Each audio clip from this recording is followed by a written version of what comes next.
So we are open for further comments and questions. So we're going to look at that aspect of how do we then, those persons who have children's ministries and so on, Imelda, maybe this one is at you, how can you help children to be more sensitive to the other child who has a disability?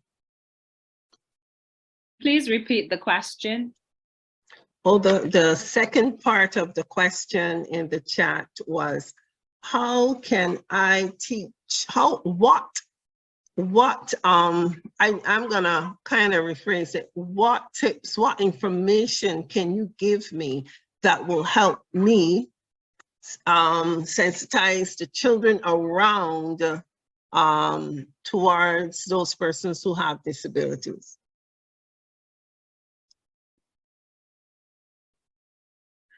Well, if I can just jump in there, it starts from when they're, you know, little kiddies. At some point in time, a child might ask, you know, like, why does that girl or why does that boy always move their hand around? Or, mommy, when I talk to him, he sounds strange when he's talking. And that's the perfect time for you to expand their knowledge base and teach them about accepting other persons who are different, who might look different, sound different, and give them an explanation at their age level that they can understand. Well, you know, Jack is moving his hands around when he speaks because he is hearing impaired, and that's the way he speaks. He speaks using sign language. Or because he is hearing impaired, that's why his speech sounds a little different from you. Or this child isn't speaking because they don't have all the words yet. And also set those limitations, like share with them your expectation. You keep the bar raised and our children will live up to it.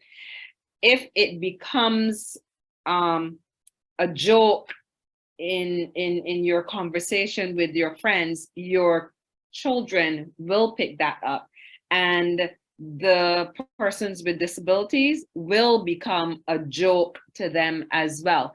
But if we model that compassion and that acceptance and that understanding that we are all created by God, we are not created in the same way, but we have the same rights and privileges as a person who is walking without a cane and without a walker or with a wheelchair. We all have the same rights and privileges as children, as young adults, as grown adults. It has to start with us. If you know better, do better. And so in my conversations through the years, we would have spoken, and I do not mean any disrespect, but when you don't know better, you can only do better when you are educated. That's why education is so very important in to the members of our society as they are faced with the challenge of accepting persons with disabilities. When we were growing up, we heard about people who were deaf and dumb. At that point in time, it meant a person who could not speak. Then dumb changed meaning. It meant stupid. So anyone who knows me from way back when, and you say, oh yeah, the dumb fella, I would say, actually, it's the hearing impaired or hard of hearing guy. And that's why I said it starts with us. If we know better, do better. And really, sometimes people really don't know, and you have to be the person who advocates and support and look out for how else to put it, challenge the status quo when it comes to the way your friends and your society sees person with disabilities. Because if nobody says anything, people remain in their ignorance and they just do what comes easy, you know? So I would say set the bar, set the limits, and educate from the little ones all the way up. I hope that helps. Excellent. It certainly does. And, you know, growing up in Barbados, I recall there are people whose children were disabled, and those children literally never saw the light of day. They were never included in family gatherings. They were never included in picnics and park experiences. They never got to go out because of that whole stigma and shame and so on. And excuse me, I know we have come a long way in Barbados and across the world to craft the language properly to bring respect to people who have disabilities. And I am sure that the church and ministries and groups and clusters will continue to strengthen that degree of respect and acclaim for persons with disabilities. We are unfortunately coming to the end of our panel discussion, and I'm just gonna give room for persons who may want to have any closing remarks. I know some of us have spoken more than others, but that's fine. If you do have any closing remarks, something that you want to share, we will allow our panelists to do exactly that. And if there's just one other question in there or comment from participants, we will do that as well. And then we'll wrap up our panel discussion. So go right ahead. Thank you, Joy. Joy's hand is up. I really would like to ask a question of Mrs. Rose and Chris, if they don't mind me putting on the spot, because they have lived ability, in a sense, what we call able-bodied for so long, and then to become disabled. I want to ask Beverly, Chris's mom, what that experience was like for her and how people responded. I know there's a good and there was bad, how persons responded to such a thing, especially believers within the church, and maybe how she felt in that, becoming a parent of a young person, not even a child, a young person with a disability. Can you share that experience with me? And maybe Chris then can share what it was like for him too, if you don't mind. Go first, since I don't know if she was listening, but that experience of being a young man of 17, like I said, involved and, you know, doing everything with everybody. It was, you know, dancing, it was singing in church, and all of a sudden I just wasn't able to dance or move like I used to. Like, not be able to sing as I used to because I had a tracheostomy, and that affected my breathing also. One of my lungs collapsed, and, you know, a lot of stuff. So having to, I don't want to say transition, but come to understanding now that things are different was very challenging, because I still feel like I can do a lot of the stuff that I used to do, and I want to do some of the stuff I used to do. I was young, vibrant, energetic, athletic, right? And that was a very difficult, still difficult, because it's only been 8 to 9 years now. And, you know, even just in my country, having accessible places, being in a wheelchair, having accessible places, it's not easy. So sometimes I don't even go out. I would hardly go out because I can't get into an establishment or whatever, which is very, very crazy in my opinion, that after all these years, after so many complaints, not even the sidewalks alone.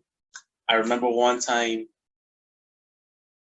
at school, at the end of the course I was doing, we had a job attachment. So the job I went to, I could get in, but there's a supermarket nearby. So I went to leave the job to go to the supermarket, and I had to roll in the road because I couldn't get off the sidewalk. I could get on, but I can't get off, and I had to roll in the road. And I told my mother, listen, I roll in the road because people gotta see that the Barbados is not ready. And you know, it's really just a challenge. So for me to come to grips with living differently is still very hard after 8 to 9 years. I know a lot of people still want me to be a candidate for a lot of stuff, but on top of that, it is me having the confidence and the courage to be bold enough to do that. Sometimes I don't feel like, you know, I will be heard or listened to. And I feel like a lot of that stuff is a societal issue in terms of people being responsive and accepting that there's a person in their society, in their community that needs help, that needs to feel like they're still a part of us as a young person, you know, like it's very challenging. And I don't know, I just thank God that I had some close friends that they kept me involved, and sometimes I don't want to say shut them out, but they would invite me out, and because I was conscious of, you know, people might be staring at me, might be looking at me funny, that I might say, no, I'm not going, or, you know, so after that, they just stopped inviting me out because I was not willing to go. But, you know, after getting over that, now I want to go out, and those same people aren't necessarily there anymore. They're there. I can talk to them, but in terms of going out, they might not ask me to go out anymore. And even if I do go, it's like, where am I gonna go? So, you know, adapting it's still a learning process. Going back to school was very easy. My teachers were accepting of me. They actually encouraged me to come back out to school. And I went back and I did 2 more courses and I completed all of them. And I'm very grateful for where my life is going right now. Don't know what the future holds. I believe it's something good. I believe that I have I don't want to say a certain power, but I have a feeling in my spirit that I'm meant for something that's really big. I just don't know what it is. And I felt this way for many years, but I just don't know what it is. And I can't figure it out, but I believe that God is going to use me in some way, and I am preparing myself for it. Powerful. Powerful. Beverly, can you come on, or has Christopher said it all? Is your mom available, or? I am sorry, I moved away. I didn't realize you guys were calling me. Someone was here and I went outside. I don't know if I can let you see me. That's Right. okay. And We the can hear question you. was, I guess from what Christopher was saying, is how was it for me? That's the question. Mhm. Okay, Yes. so for me, at first it was difficult in that, you know, you have a young, vibrant child, bright, a lot of prospects, a lot of plans he had. And then it all just faded away in like a day, you know, with an accident. And accidents do happen. And from the beginning, I was always saying, well, this is not long. He's going to walk. He's going to walk again. He's going to walk again. But here we are at 8 years, almost 9, and still not walking as yet. We've not given up. But it can be a lonely road sometimes, because like at the beginning, I know you asked earlier about finances and stuff like that. Well, it was an accident. He was on the beach. So therefore, all the finances were on us. It wasn't nothing to get insurance from and all of that. But I must say God was truly, truly, truly good. And But I mean, like, that was in the beginning, and like everybody was around you, and you know, as Chris said, the friends were there, they're still there. But as time goes on, is like, I'm the caregiver for Chris, yes? So like, nobody's in it for the long haul. So one person might say, I'm gonna help you, I'm gonna do this, I'm gonna do that. But then life goes on. So it's like, he will get through. But for me or Curtis, like, we have to be here, you know? But it's not a problem. But like I say, it can be a lonely road sometimes when like you just got everything to do and there's nobody sometimes you can turn to, I don't know if that sounds right, but anyways, it can be a lonely road sometimes.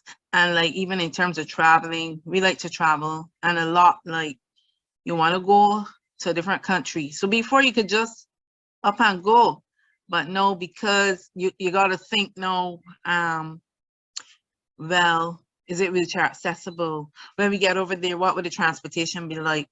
We'll be able to get somebody with, you know, and all these things go on. So then you just end up probably going back to the same place all the time because you're accustomed to that place and you know you can get what you need.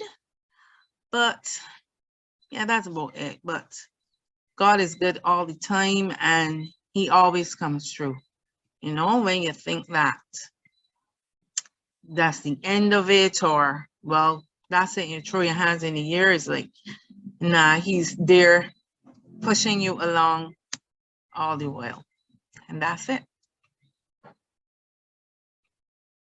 I really feel as if we're truly now getting into the meat of the matter in this panel discussion, but our time is going, and it does speak to the need for many, many more of this kind of frank, open, practical discussion that will help us as a ministry meet the needs and address the issues rather than the textbook. We're hearing it literally from people who are walking the journey, and these are the ones that we've been called to. I want to say thank you to each and every one of our panelists and our speakers, and we're not quite done yet, but we are closing off the panel discussion. Thank you so much for your delivery and the information that you shared on the topic disability, its impact, and the role of the believer. And we know that it's Beverly said it's a lonely road at times, and so many, I've been taking notes because I want to be able to be more open. I want to understand. I want to be able to see across the board where we as the ministry can address and can help. So thanks to all of those who have shared. I'm going to remove you from the spotlight now. Is that Natalie with her hand raised? Natalie, just give me 1 second. I'm going to let you come in, but thanks to everyone who have shared. Go right ahead, Natalie. Well, I can say one thing. Keep holding on, parents. My mom did it, and look how far we get. Chris, don't give up. God have a plan for you, and his plan is going to be wonderful. He's preparing you all now for it. And what I can tell you, Mom, keep holding on. Don't give up. God loves you. And although you feel no one is there, he's right next to you, listening to you, waiting for you to say, you know what? Give it over to me. I got you, my darling. Take care and have a blessed night. Great, great. Andrea, Blair Thank had you. her hand up earlier. I think Blair was applauding Christopher's comment, Oh. but Blair, go right ahead if you do have, if you. No, Go sorry, ahead. I was applauding what they were saying.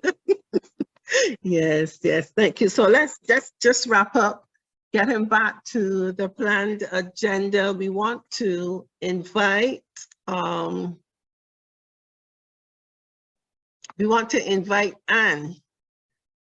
Is Anne in? I can't recall seeing Anne, but Anne, if you're in, we want to invite you in at this point to just share that invitation for persons to join Growing with Purpose Academy and Unique in God Ministry specifically.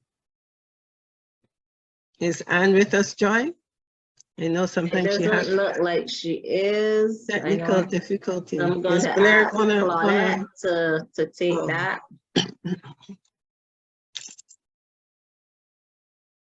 Go ahead, Claudette, come on camera so that I can pin you. I'm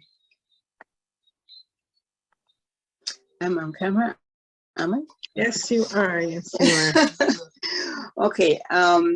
We have heard so much, and even as we've listened to the discussion, it is clear that so much needs to be done. That there's so much work for us as believers to do.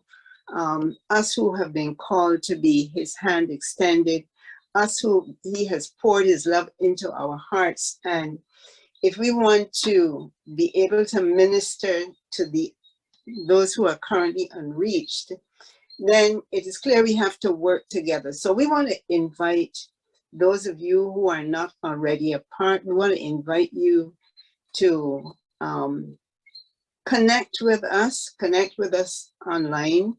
The information will be available, but to join hands with us as we not only seek to educate others concerning the reality that there's nothing wrong with persons, but they're just different, that God has made each one of us unique and He has a unique purpose for us. So we want to invite you to join us out your hands in terms of working with us. And definitely, even if you're not able to join your hands with us, but to continue to support us in prayer, that the Lord will make a way, that the Lord will give us creative ideas, that even that as believers, we will become aware and sensitive to the needs of those who are different from us. So that's it. Thank you so much, Claudette. Thank you. I was just dropping some information, and the website is going to be significant to our next speaker, Tracy, who is going to come and invite you all to complete the survey that we put out there.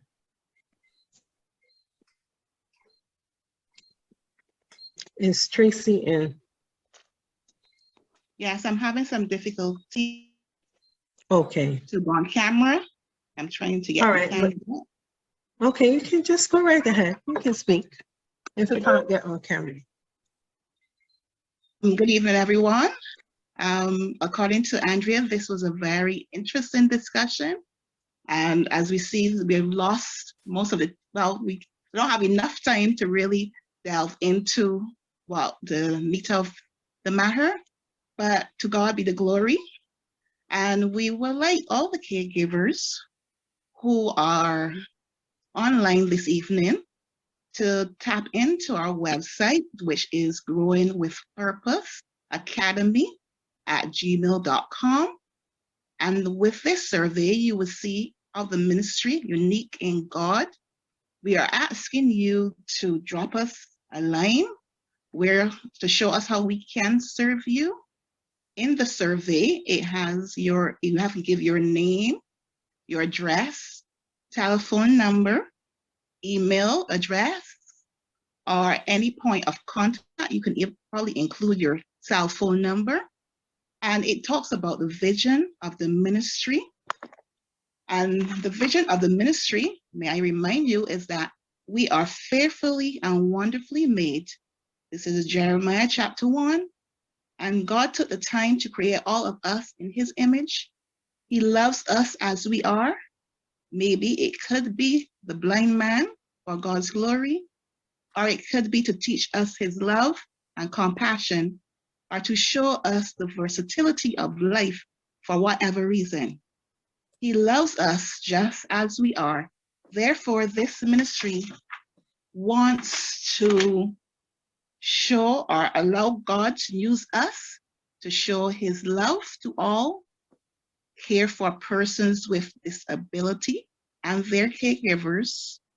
And it won't, and the part of the ministry is for each and every individual member to grow in their relationship with God.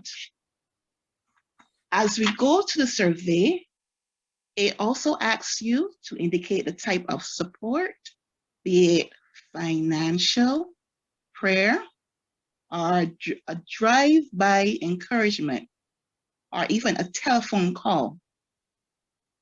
Through the process or during our time of ministry, at least we would like to encourage persons to join us for a Bible study, which we would like to have twice a month, family night, fun night, once a month. And if there's any other need, we would like you to please indicate what the ministry can do for you, your family, or any person you may know who has a disability. Now you have to indicate what applies to you, and if it's one or more, please put your telephone number or point of contact there. Thank you. Thank you. I'm gonna stop sharing, but this is what the survey would look like when you go onto the website. And we have come to literally now come to the end of the program. I'm going to invite Blair to give the vote of thanks, and that's it. Blair, you're muted. Good evening, everyone. Good A evening. pleasant good afternoon to you all. Thank you so much for joining us this lovely Saturday evening. We appreciate the time you took to share, educate, and enlighten us on the steps we can take to join hands and together come as one to build an environment that is safe, but loving, and also assist persons with disabilities. I want to say a special thanks going out to our panel, April Johnson, Joyanne, Chris, Brownie Murphy, Natalie Thomas, Kurt Bueno, and Imelda Bell for their tremendous insight and responses. I also want to say a special thank you to Jerry Miller for signing and Andrea for hosting. You did a really amazing job. And again, we just want to say thank you very much and have a wonderful remainder of your Saturday evening. Thank you. Thank you so much, Blair. Thank you. Thank you. I want to say thanks to everyone. Continue to look out for more information from Unique in God Ministries and from Growing with Purpose Academy. We're just so delighted to have spent the last 2 power-packed hours with you. And special thanks to Jerry, as he is so efficient in speaking the language that I'm yet to become a pro at. But thanks to everyone. Thank you, Joy, and I'll leave the final words to you. Night, everyone. Thank you so much to the panelists for being involved in this discussion, especially on the day of Disability Awareness. International International Persons with Day. Disability. Persons with Disability Day, yes, please. Like Andrea said, I think we were now getting to the meat of the matter to at the end, but I really pray that you have been enlightened, you have been encouraged wherever you are to get involved, to ask God what he wants you to do for his people. I pray that you have learned more and gathered, because his love is so wide-reaching, so awesome, that he just wants his children to be in his arms. And I pray that throughout this session and these past 2 sessions, last week and the launch and this week, that you have gathered some knowledge and insight, and you would ask the Holy Spirit, where do I fit in? What do you want me to do? Where is it you want me to be placed? How how can I do, God? I know Ability Ministry has so much and so many variations, so much areas that they can reach out, but I'm sure God can reach more areas with them and use them in different ways that they haven't even thought about. But I want you to ask God where, what, how, because there were so many questions, but a lot of them too depends on the Holy Spirit, especially within an arena of believers and the church. Yes, the world is doing a lot. Yes, the government is doing a lot. But God, what do you require of us? What is it you want us to do? Where do you want us to go? How? Yeah. So I pray that this evening will encourage you to go that way. And I know that God is working in a tremendous way. And I am so grateful. And I thank you for being here. And I thank you, panelists, for sharing your heart with us. All right. Have a blessed night. Thank you. Praise God. Good night, everyone. Have a wonderful night. Sunday. Nice. Bye.